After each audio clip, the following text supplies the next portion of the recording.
آزان دیں، آج جائیں اپنے محلوں میں یہ آزان دیں، اپنی دکانوں میں، اپنے دفاتر میں، اپنے کالجز میں، اپنی یونیورسٹیز میں یہ آزان دیں، اپنے شہروں میں یہ آزان دیں، ان ریگستانوں میں اور ان ٹیلوں میں یہ آزان دیں، پہاڑوں کی چوٹیوں پہ یہ آزان دیں، سمندر کی لہروں پہ یہ آزان دیں کہ اللہ کے رسول پر جب دین مکمل ہوا تھا تب یہ طبقے نہیں تھے، تب جو غلام کہلاتے تھے انہوں نے اس معاشرے سے بغاوت کی تھی، اور اس معاشرے سے بغاوت کر کے اللہ کی توحید پہ ایمان کامل کیا تھا۔ آج ہمیں ضرورت ہے پھر اسی آزان کی اور اسی بغاوت کی کہ جو ان لوگوں نے معاشرے سے بغاوت کی تھی، آج ہمیں بھی اسی معاشرے سے بغاوت کرنی ہے۔ آج ہمیں جو اس غلامی میں مبتلا کیا گیا، وجہ کیا ہے کہ ہم نے اللہ کے دین سے ایک وعدہ کیا تھا، ہم نے اللہ کے دین سے ایک وعدہ کیا تھا کہ اے الہ العالمین، ہمارے اوپر دو سامراج مسلط ہو گئے، ایک برطانوی سامراج اور دوسرا ہندو سامراج، ہمیں ان کی غلامی سے نجات عطا فرما، ہم تیرے دین کی حفاظت کریں گے، ہمیں ایک خطہ سرزمین عطا فرما۔ اور جب میرے اور آپ کے اسلاف نے، ہمارے بزرگوں نے جب یہ جد و جہد کی، یہ سرزمین، یہ زمین کا ٹکڑا حاصل کرنے کے لیے، یہ خطہ زمین حاصل کرنے کے لیے، ان کا نعرہ کیا تھا؟ اللہ کے دین سے ان کا یہ عزم تھا کہ پاکستان کا مطلب کیا ہوگا؟ پاکستان کا مطلب لا الہ الا اللہ محمد رسول اللہ ہوگا۔ پاکستان کا مطلب کیا؟ پاکستان کا مطلب کیا؟ پاکستان کا مطلب کیا؟ اس کے اوپر ہم نے خون پیش کیا، اس کے اوپر ہم نے قربانیاں دیں، اور جب ہم قربانیاں دے چکے، یہ مملکت حاصل کر چکے، تو اس کے بعد ہمارے اندر وہ قیادت نہ رہی، اور ایسے طبقات بالادست ہو گئے جن کا دین کے ساتھ کوئی تعلق نہیں تھا۔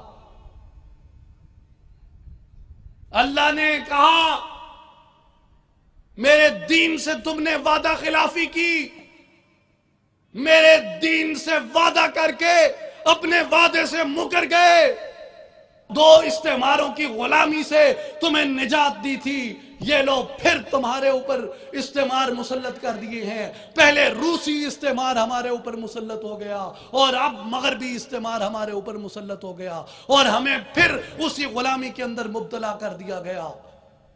کیا گیا ہے غلامی میں مبتلا تجھ کو کہ تجھ سے ہو نہ سکی فقر کی نگہبانی۔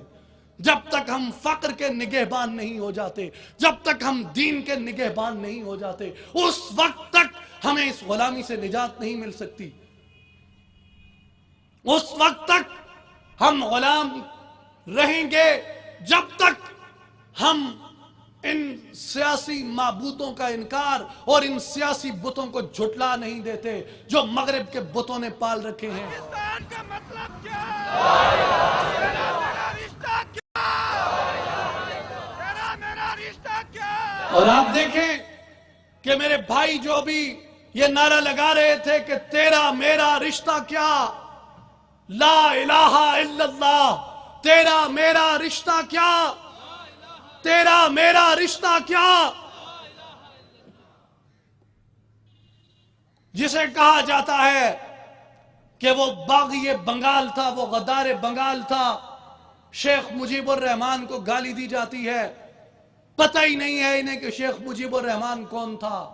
وہ شخص تھا جو 40 میل تک سائیکل چلا کر حضرت قائد اعظم رحمت اللہ علیہ کا خطاب سننے کے لیے جاتا تھا، پاکستان کی تحریک میں ایک رکن کی حیثیت سے رہا، کارکن کی حیثیت سے رہا، اور اس جذبے کے ساتھ شامل ہوا کہ وہ مملکت بننے جا رہی ہے جو دین کی محافظ ہوگی، جو دین کی حفاظت کرے گی، جو دین کا نظام رائج کرے گی یہاں پہ۔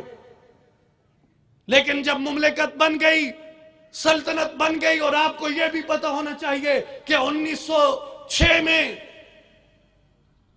وہ جماعت جس نے پاکستان بنایا، اس جماعت کی بنیاد ڈھاکہ میں رکھی گئی تھی، لاہور اور کراچی میں نہیں رکھی گئی تھی،